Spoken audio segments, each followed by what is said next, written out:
Hello friends, तो आज हम लोग पढ़ने वाले हैं मौर्य साम्राज्य के बारे में कि मौर्य साम्राज्य के शासक और उनका योगदान क्या क्या रहा है ना। मौर्य साम्राज्य का कौन कौन शासक बने और उनका योगदान क्या क्या रहा। एकदम लाइन बाय लाइन हम लोग जानेंगे कि कौन किस शासक के बाद कौन से शासक आए थे और मौर्य साम्राज्य को कितना आगे बढ़ाने का प्रयास किए हैं, है ना। और उनका योगदान के बारे में आज हम लोग जानकारी लेंगे। ये मौर्य साम्राज्य का चित्र यहाँ पे दर्शाया गया है।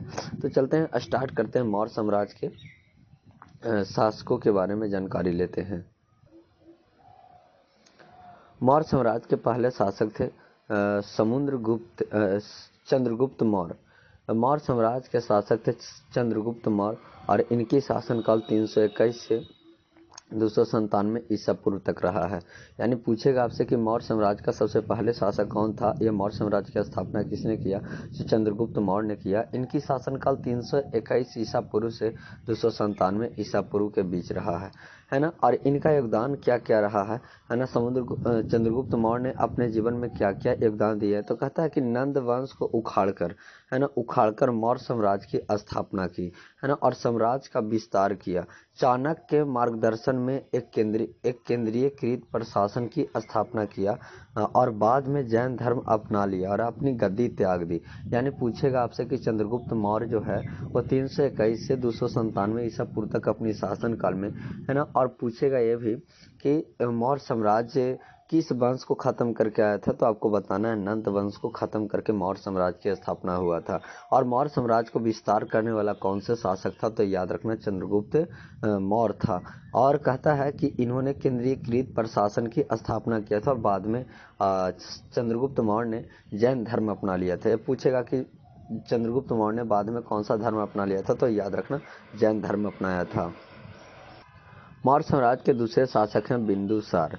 क्या है? बिंदुसार। और इनकी शासनकाल 297 से 273 ईसा पूर्व के बीच रहा है ना। तो मौर्य साम्राज्य का दूसरे शासक हैं क्या? बिंदुसार हैं और इनकी शासनकाल 297 से 273 ईसा पूर्व के बीच रहा है। इनका योगदान क्या रहा है? तो साम्राज्य का दक्षिण की ओर विस्तार किया। इन्होंने साम्राज्य को किधर, है ना, दक्षिण की ओर विस्तार किया। यूनानी और फारसी शासकों के साथ राजनीतिक संबंध बनाए रखे और धार्मिक सहिष्णुता की नीति अपनाई थी। ये पूछेगा आपसे कि बिंदुसार जो थे मौर्य साम्राज्य के बढ़ाने वाला दूसरे शासक बने, है ना। और जिन्होंने दक्षिण की ओर मौर्य साम्राज्य को बढ़ाया कौन? बिंदुसार ने। और इन्होंने यूनानी और फारसी शासकों के साथ राजनीतिक संबंध बना करके और सहिष्णुता की राजनीति अपनाई थी। कौन?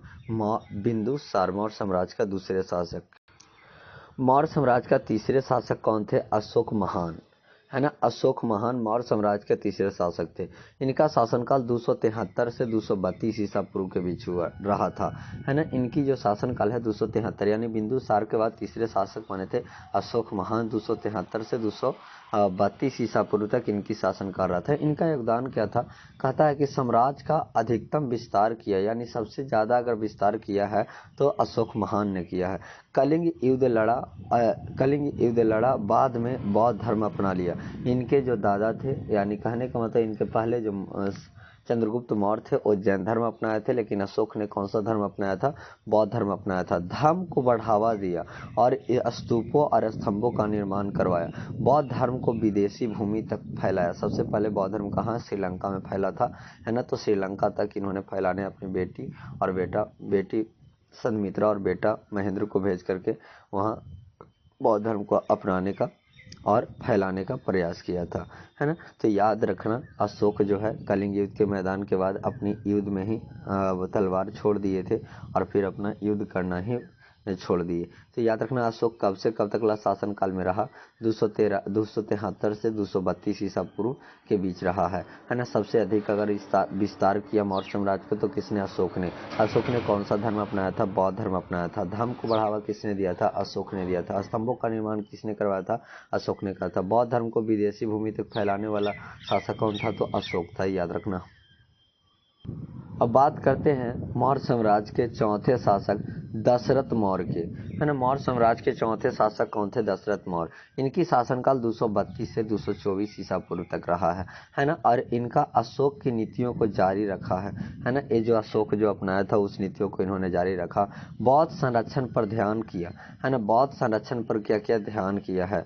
बौद्ध संरक्षण पर ध्यान केंद्रित किया और बढ़ती आंतरिक अशांति का सामना किया, जिसके कारण केंद्रीय सत्ता में गिरावट आ गई थी। यानी इनकी गिरावट हो गई, इनकी हार होने की संभावना बन गई थी। तो याद रखना, दशरथ मौर्य कब से कब तक बना? 232 से 224 ईसा पूर्व तक, है ना। और इन्होंने महान अशोक के जो किए गए कार्यों को संभाल करके रखा और इन्होंने सबसे ज़्यादा बौद्ध संरक्षण के सिद्धांतों को अपनाया और उनको संरक्षित दिया। यहाँ पे अगले शासक बने संप्रीत मौर्य। क्या? संप्रीत मौर्य, यानी छठे शासक संप्रीत मौर्य, जो 224 से 215 ईस्वी तक अपनी शासनकाल में रहा। और इनका योगदान क्या था? साम्राज्य को पुनर्जीवित करने का प्रयास किया और जैन धर्म को बढ़ावा दिया, है ना। ये अपने चंद्रगुप्त मौर्य को अपनाए गए जैन धर्म को इन्होंने बढ़ावा दिया। कई मंदिरों का निर्माण किया गया, लेकिन साम्राज्य की पूर्व शक्ति को बहाल करने में असफल रहा। साम्राज्य को पूर्ण शक्ति दिला नहीं पाया, है ना। अगले शासक बने शालीशुका मौर्य कौन था? इनकी शासनकाल 215 ईस्वी से 202 ईस्वी तक चला है। 215 ईसा पूर्व से 202 ईसा पूर्व तक चला है। इनकी योगदान प्रशासनिक अक्षमताओं का सामना करना पड़ा, प्रांतों पर नियंत्रण बनाए रखने के लिए संघर्ष करना पड़ा, साम्राज्य के विघटन की शुरुआत की गई थी, है ना। साम्राज्य यहाँ से टूटना शुरू हो गया था शालीशुका मौर्य के समय से। अब यहाँ पे बात करते हैं अगले शासक देववर्मन मौर्य के बारे में। देववर्मन मौर्य 202 से 195 ईसा पूर्व तक की अपनी शासनकाल अपनाया था। और एक कमजोर शासक जिसके अधीन बढ़ते विद्रोह और आंतरिक कलह के कारण साम्राज्य अधिक छीन हो गया। यानी सबसे कमजोर शासक था और इन किसी की सामना नहीं कर पाया और ये जल्दी में इनकी शासनकाल छीन हो गया, खत्म हो गया और धीरे धीरे मौर्य साम्राज्य की पतन की ओर चलते चल गया। सतधनवन मौर्य, इनकी शासनकाल 195 से 187 ईसा पूर्व तक रहा है। इनकी योगदान महत्वपूर्ण भूभाग को खो दिए, इनकी जितना भी भूमि था वो सब खो दिए। सैन्य शक्ति बनाए रखने में असफल रहे, ये अपनी शक्तियों को भी खो दिए। निरंतर बाहरी खतरों का सामना करना पड़ा, है ना। कई बाहरी लोगों से इनकी लड़ना पड़ा, इनकी जमीन खत्म हो गई, इनकी शक्तियां खत्म हो गया और धीरे धीरे मौर्य साम्राज्य पतन की ओर आ गया है। ये मौर्य साम्राज्य का अंतिम शासक है बृहदर्भ मौर्य साम्राज्य का अंतिम शासक था, जिनकी शासनकाल 187 से 185 ईसा पूर्व, लगभग 2 साल का रहा था इनकी शासनकाल। इनकी योगदान क्या रहा? मौर्य वंश के अंतिम शासक, इसकी सेनापति पुष्यमित्र शुंग ने हत्या कर दी थी। इससे मौर्य साम्राज्य का अंत हो गया और शुंग वंश का उदय हुआ था। यानी इनकी एक सेनापति था शुंग, जिन्होंने इनको अंत कर दिया और इसके बाद शुंग ने अपने नाम के आधार पर अपने वंश को स्थापित किया, शुंग वंश। यानी इनकी सेनापति ही इसे मार करके, हत्या करके और उस गद्दी पर बैठ गया, शुंग वंश की आरंभ हो गया। इस तरह से हमारी मौर्य वंश की उदय हुआ था और धीरे धीरे हम लोग खत्म भी हो गया, मौर्य वंश खत्म भी हो गया। किसके शासनकाल में? विदर्भ मौर्य के शासनकाल में खत्म हो गया था, क्योंकि इसकी सेनापति इसे मार डाला था। तो ठीक है, फिर मिलता हूँ नेक्स्ट वीडियो में। आपको किस टॉपिक पर वीडियो चाहिए, है ना, उसको बारे में नीचे कमेंट करके ज़रूर बताइएगा। और यह वीडियो आपको कैसा लगा कमेंट ज़रूर करें। अगर आप मेरे चैनल पर नए हैं तो उसे सब्सक्राइब कर दें, लाइक कर दें, दोस्तों के पास शेयर कर दें। Thank you. फिर मिलता हूँ नेक्स्ट वीडियो में।